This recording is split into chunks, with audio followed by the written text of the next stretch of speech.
Mitch McConnell on the floor of the Senate yesterday. McConnell is, I think, a little bit concerned that the White House is going to capitulate to some of Nancy Pelosi's demands in terms of a coronavirus stimulus or relief bill. It's interesting because we're calling it a relief bill. And of course, if you recall, it's a while back, in the wake of the financial crisis, called it a stimulus bill. These are the same things.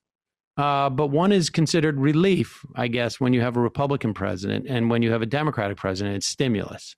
The idea being that one relieves the pain, the other is it's a proactive government is getting too involved in things. Nevertheless, here is Mitch McConnell saying that there is bipartisan support, but not for things like, support for cities and states and for testing of coronavirus, et cetera, et cetera. He is concerned, I think, that it will put his caucus in a tough position if the White House agrees to, say, a $2 trillion package, because they have been preening about things like the deficit, although they have, of course, been racking up the deficit. And but they also don't want to go out there and vote against helping people.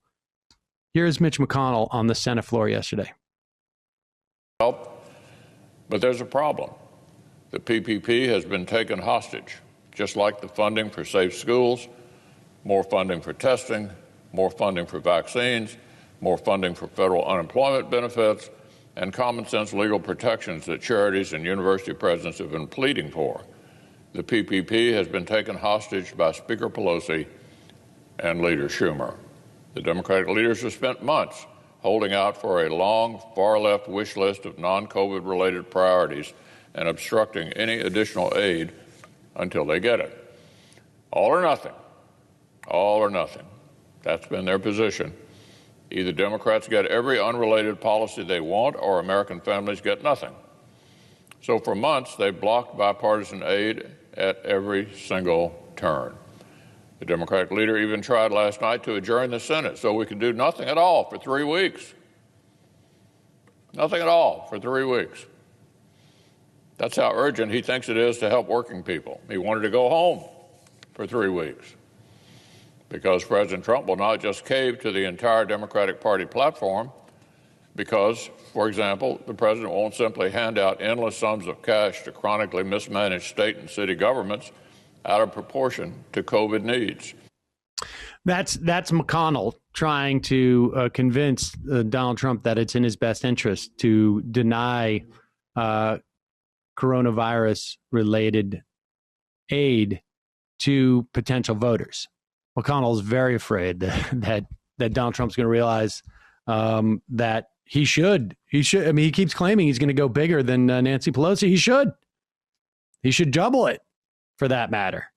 But Mitch McConnell would be terrified if that was to happen.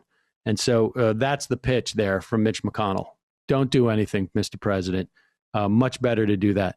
I don't know why he kept saying 3 weeks too, because I don't think you're going to adjourn for till the election. But I'm not sure what that was about, as opposed to 2 weeks.